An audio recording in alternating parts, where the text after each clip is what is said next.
going to have a testimony from Sheila Gornik. And so I want you to clap your hands and welcome her.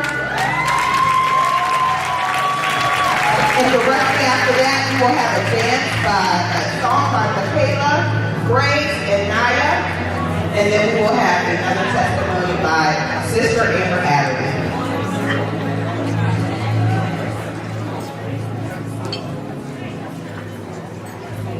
First, let me say I'm nervous to be up here.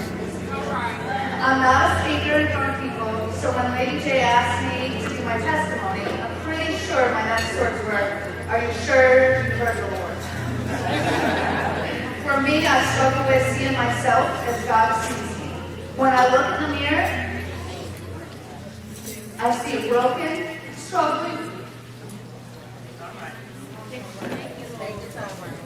battling sinner. But I'm thankful that God sees us as so much more.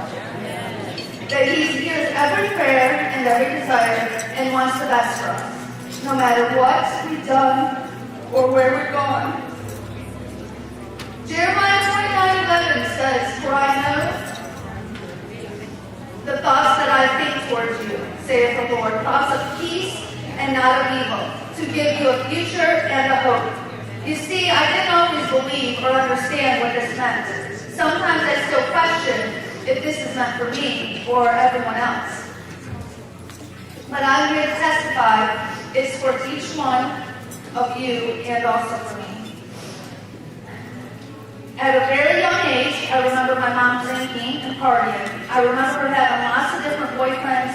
Some were abusive to her and my brother, and just took all of her time, which meant I was my brother's mom.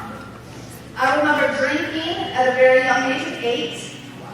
I look at my kids now and see the innocence I felt that I was robbed of.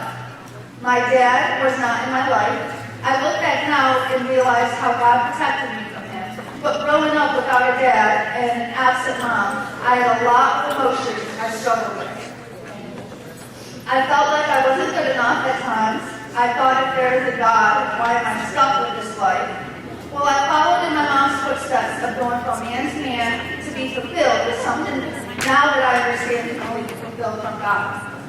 I didn't grow up in a church, as you could probably tell from my upbringing. Although I realize now it's not just about going to church. It's about a real relationship with Jesus Christ. I met my oldest daughter, Aaliyah's dad, at the age of 20, and by 23 I was pregnant with her. Him and I fought very bad. There was many times it got physical. Not just him, me too. I'm not innocent. I remember the last straw for me was when Aaliyah was 6 months old, and he was holding her, trying to hit me. That was it. I was never going to let my baby see her dad hit me. I went to work and tried to put together a plan. My boss at the time was wonderful. Her and her girlfriends were helpful, encouraging, caring, compassionate, and invited me to live with them. Not just me, Aaliyah and myself. I took them up on that offer and felt loved and cared for. Most importantly, I felt Aaliyah was safe. We were safe. Months went by and I fell into a relationship with the girlfriends of my boss. Yup. I was in a full-blown homosexual relationship. Seemed like overnight, although it wasn't. Little bits at a time, day after day, it just happened. Since I really had no understanding on who God was at the time, I didn't have a conviction. I was in a relationship with a female, and if you didn't like it, I didn't care. I felt secure and felt safe. We moved here from Michigan not long after, when it started to get too cold to stay in the tent that we were staying in PA. We were living, I was living without money or a reliable job. We weren't sure what we were going to do, well, God had a plan, even in the midst of all of my sin and rebellion. In exchange for work, a lady that I didn't know allowed us to rent her unit. I cleaned for her and painted for her in exchange for a roof over our heads. I got into a deep depression moving here. I wasn't used to struggling financially. I wasn't used to driving by people's houses on garbage nights to see if they put out any good furniture that we could use. But that's where God had to have me. I was right where I needed to be. While in my deepest depression, God led us to a church. It was a church up on the hill. I felt welcomed. They offered me a job and a daycare without even knowing me.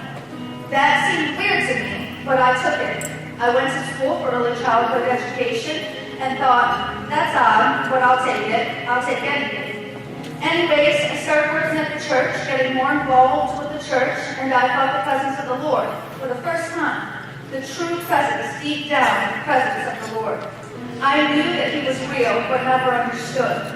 One thing I'm thankful for is when I walked into that church that day, the congregation didn't turn me away. At a time in my life that I was so deep in sin, I was so thankful that Bishop Johnson, Lady J, before she was the First Lady, and Sister Dawn Claiborne welcomed me, loved me, allowed me to work in the church and be part of a congregation and a family here in PA when I so desperately was missing mine in Michigan. I'm thankful my story doesn't stop there though. God was working on me. Pastor Johnson, it was Pastor Johnson at the time, took me to the side and said, God wants me to tell you that this lifestyle is not who He created you to be. God had told me that previously, but sometimes I'm not the best listener. It took a while. I wish I could say it was an easy process to walk away, but it wasn't. Although I haven't been in that bondage for over 11 years, I still struggle with the line in my pound daily.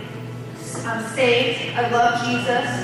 I don't struggle with the homosexuality because God had delivered me years ago. But as a Christian, I struggle with other things.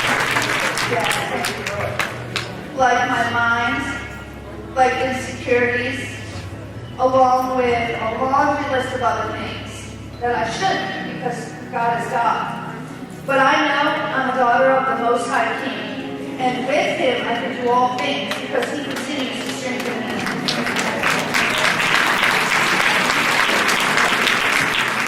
I'm married, going on 10 years with 5 beautiful children.